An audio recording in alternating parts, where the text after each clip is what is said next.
Hi నమస్తే welcome to Myra media నేను మీ కేవీఆర్ చారణ కోడికి బారణ మసాలా అని తెలంగాణలో ఒక మంచి ఘాటు సామెత అన్నమాట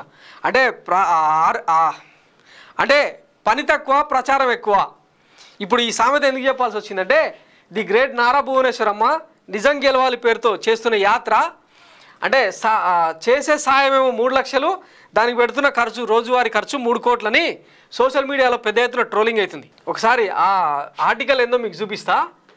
ఇది దిశపత్రికలో వచ్చిన టీడీపీ భజన పత్రిక అనేది కూడా దాంట్లోనే వచ్చింది. 3 లక్షల సాయానికి 3 కోట్ల ఖర్చు.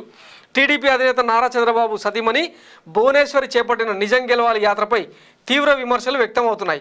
చంద్రబాబు అరెస్టు సమయంలో వివిధ కారణాల వల్ల కొద్దిమంది చనిపోగా వారికి 3 లక్షల సాయం అందించేందుకు ఆమె ఈ యాత్ర చేపట్టారు. అయితే ఎక్కడికి వెళ్ళినా స్పెషల్ ఫ్లైట్లు స్పెషల్ హెలికాప్టర్లలో ప్రయాణం చేస్తున్నారు.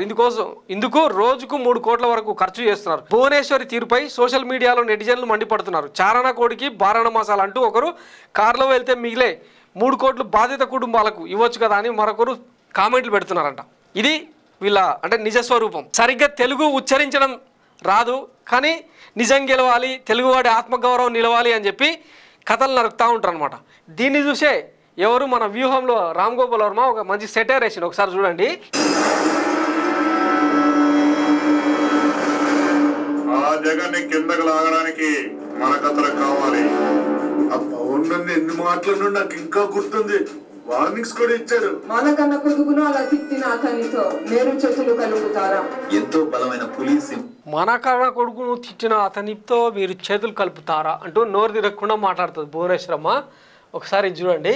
వీళ్ళ హంగు ఆర్భాటాలు ఎట్లుంటాయంటే ఇది నిజం గెలవాలి కోసం సపరేట్ ఒక కారవాన్ ఏర్పాటు చేసుకొని దానికి మంచి మంచి స్టిక్కరింగ్లు హంగులు ఆర్భాటాలు.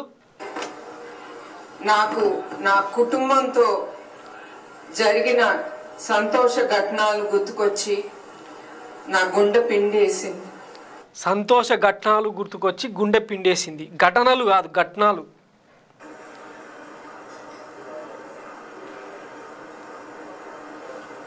భావోద్వేగం.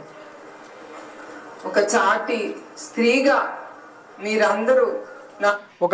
స్త్రీగా మీరందరూ ఇది వీళ్ళ తెలుగు భాషకు వీళ్ళు ఇచ్చే గౌరవం మర్యాద. సరే ఆ ట్రోలింగ్ సంగతి పక్కన పెడితే ఇప్పుడు దీనికి ఏం ఆన్సర్ చేస్తారు ఈ తెలుగుదేశం వాళ్ళు? ఆయన జైల్లో ఉన్నప్పుడు వారానికి 3 రోజుల పాటు అంటే ఆయా జిల్లాల్లో పర్యటిస్తామని చెప్పి ఈ నిజం గెలవాలి పేరుతో కమిట్మెంట్ తీసుకున్నారు. కానీ ఏమైంది? ఇప్పటిదాకా ఎంతమంది బాధితులను పరామర్శించిండ్రో ఎంతమందికి చెక్కులు ఇచ్చిర్రో ఎవరికి తెలియదు. ఆ లెక్కలు బయటకు రావు. కానీ ఈమె పోయినప్పుడల్లా 3 కోట్ల ఖర్చు అయితే అవుతుంది. ఆ డబ్బులేవో వాళ్ళకి బాధితులకు డైరెక్ట్ అకౌంట్లో వేసినా కూడా ఈ పాటికి అయిపోతుండే. నిజం గెలుస్తుండే. నిజంగానే మీరు నిజంగానే ఈ నిజం గెలవాలని పోరాడితే చంద్రబాబు నాయుడు ఇప్పుడు 73 ఏళ్ల వయసులో ఉన్నాడు. ఆయన చేసిన పాపాలకు చేసిన అరాచకాలకు కోట్లలో ఆయన కేసులు 23 స్టేలు ఉన్నాయి.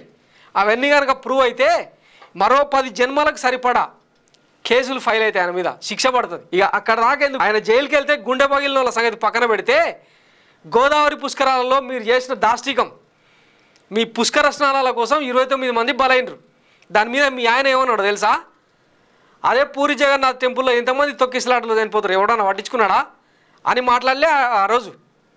ఇంత అంటే మనుషులంటే పురుగులుగా హీనంగా చూసే మీరు ఇట్లా నిజం గెలవాలి తెలుగుదేశం రావాలి బాబు రావాలి జాబు రావాలి ఇట్లాంటి స్లోగన్స్ తీసుకొని పోతే జనాలు ఇంకా నమ్మడానికి పిచ్చోళ్ళ.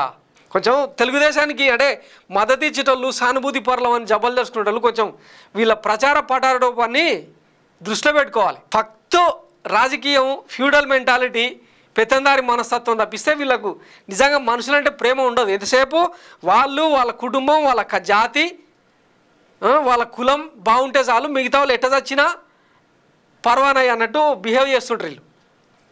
దానికి రిఫ్లెక్ట్ చేసేదే ఈ కథనం అనమాట. 3 లక్షల సాయానికి 3 కోట్ల ఖర్చు అని. ఇంతకుమించి ఏం చెప్తాం? మళ్ళీ ఏమనంటే ప్రతిదానికి బురద జల్లే కార్యక్రమం చేపడుతుర్రా అని మళ్ళా మా మీద కామెంట్లు. సో ఇది ఇలా నిజం గెలవాలి అనుకున్న ప్రచార పటాటోపం. Thanks for watching Myra media. నేను మీ కేవీఆర్. Thank you.